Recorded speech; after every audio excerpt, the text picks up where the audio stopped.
Assalamualaikum warahmatullahi wabarakatuh. Perkenalkan, saya Nursito dari Universitas Pancasakti Kampus D, Prodi Ekonomi, kelas Ekonomi A.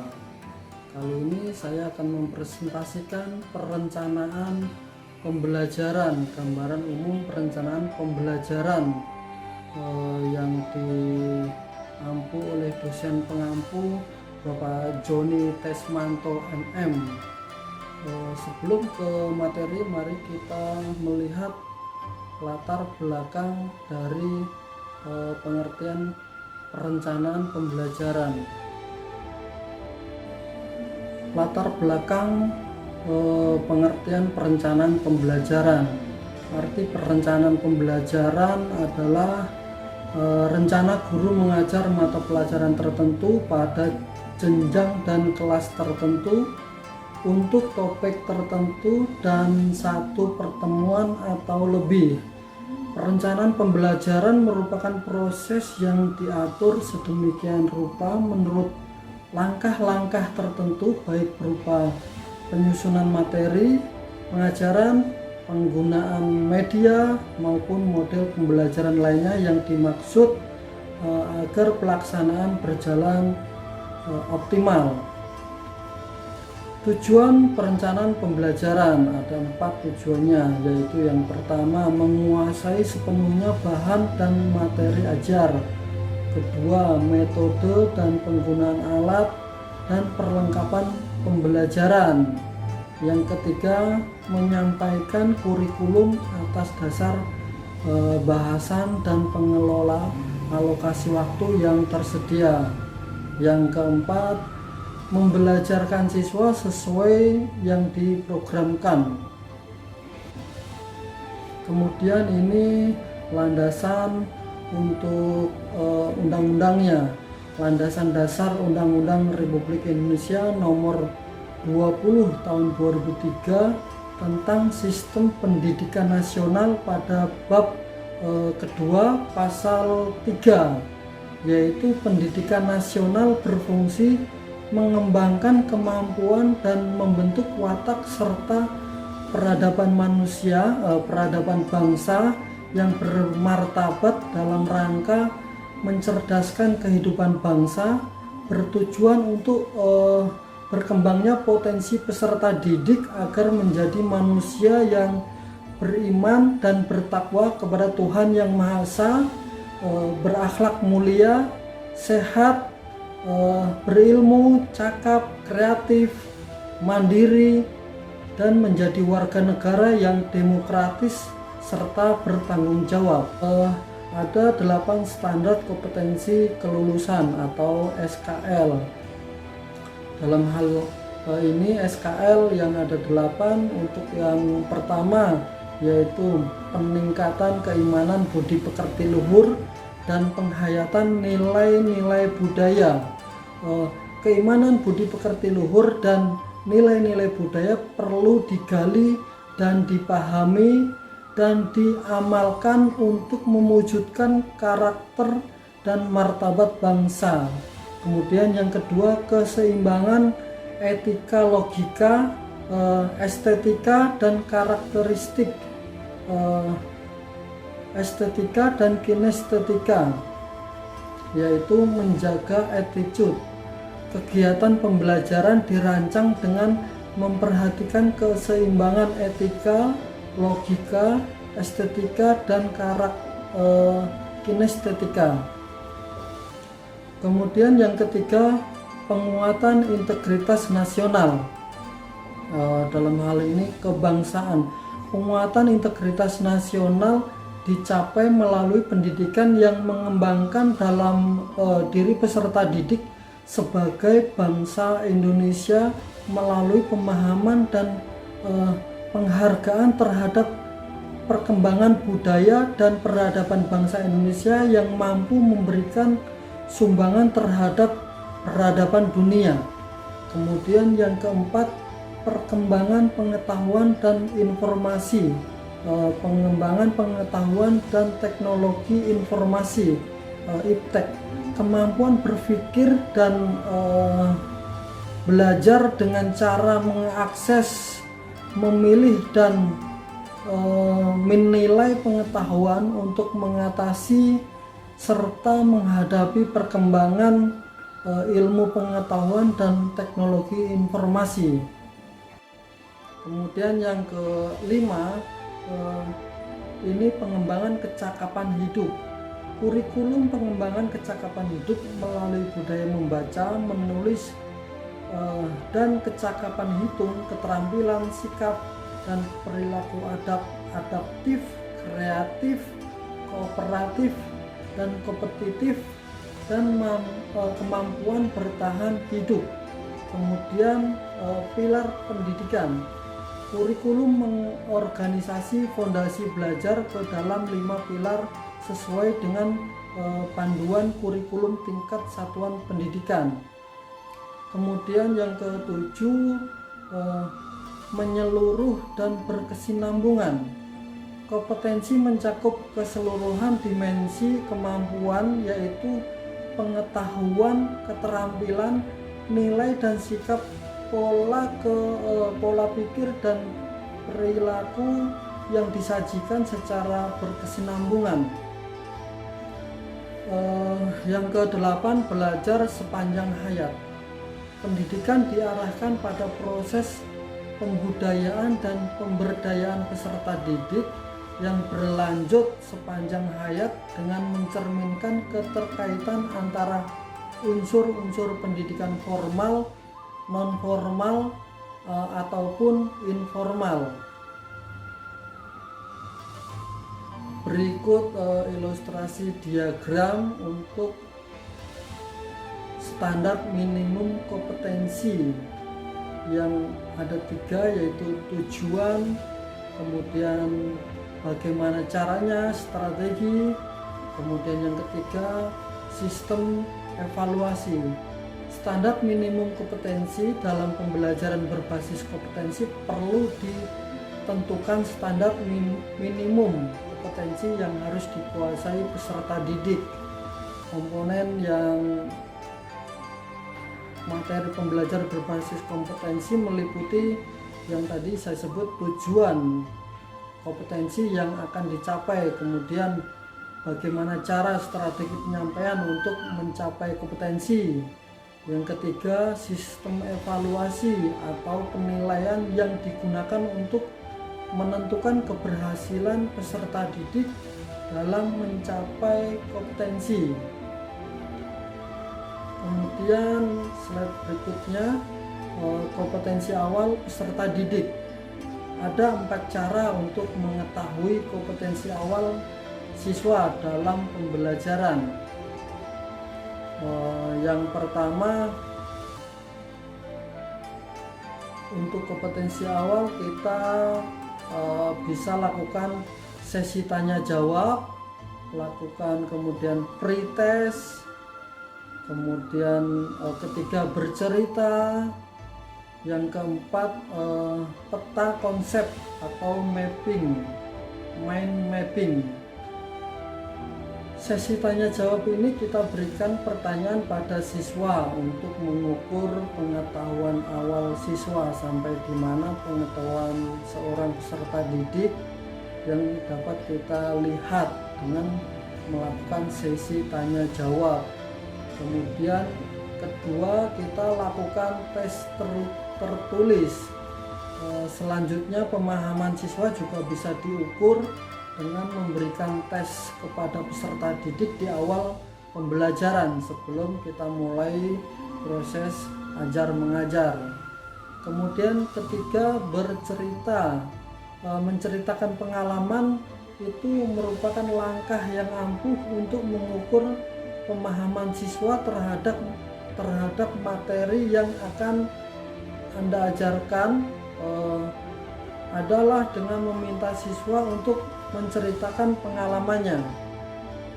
Kemudian mapping, mind mapping ini misalnya saja kita memberikan suatu pembelajaran dengan tema jenis benda, maka kita dapat meminta siswa untuk membuat peta konsep yang berhubungan dengan jenis benda tersebut.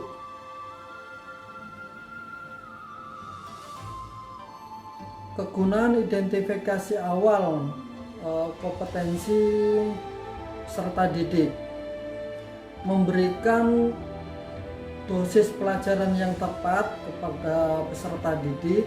Materi yang diberikan dapat diorganisasikan dengan lebih baik, tidak terlalu susah bagi peserta didik karena materi yang akan diajarkan ternyata sudah dikuasai oleh peserta didik.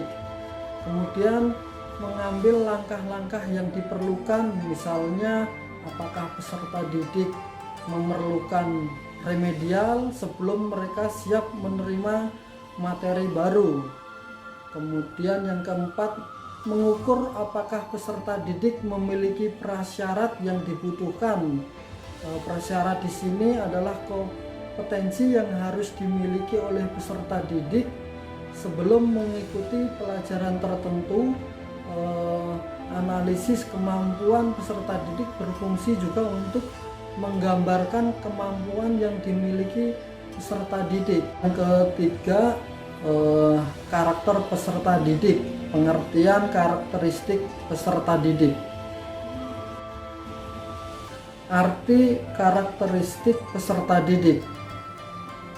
Karakteristik peserta didik adalah salah satu variabel dalam desain pembelajaran yang biasanya didefinisikan sebagai latar belakang pengalaman yang dimiliki oleh peserta didik, termasuk aspek-aspek lain yang ada pada diri mereka seperti kemampuan umum, ekspektasi terhadap pembelajaran, dan ciri-ciri jasmani serta emosional siswa yang memberikan dampak keefektifan belajar.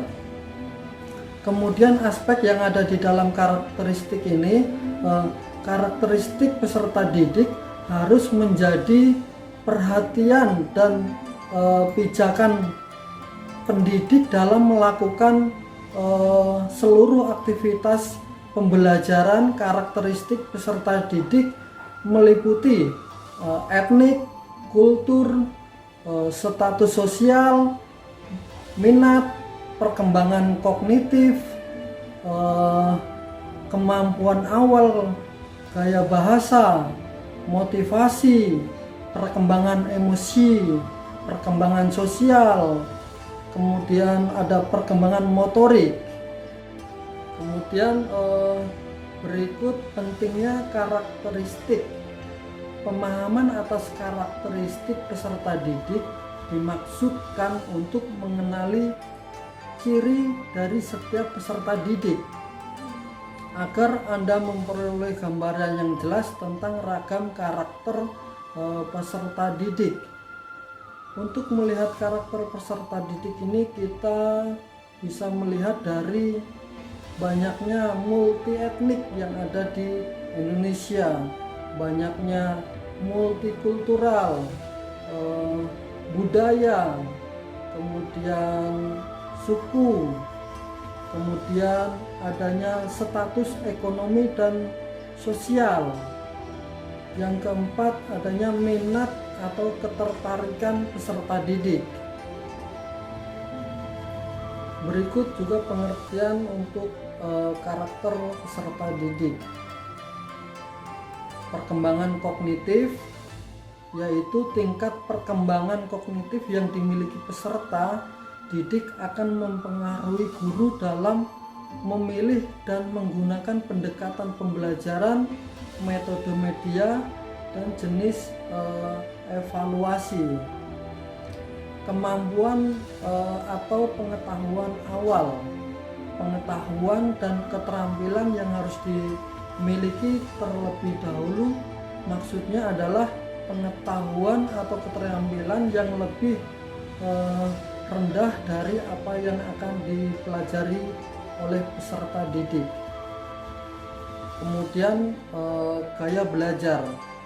Gaya belajar adalah kombinasi dari cara menyerap, mengatur, dan mengolah informasi.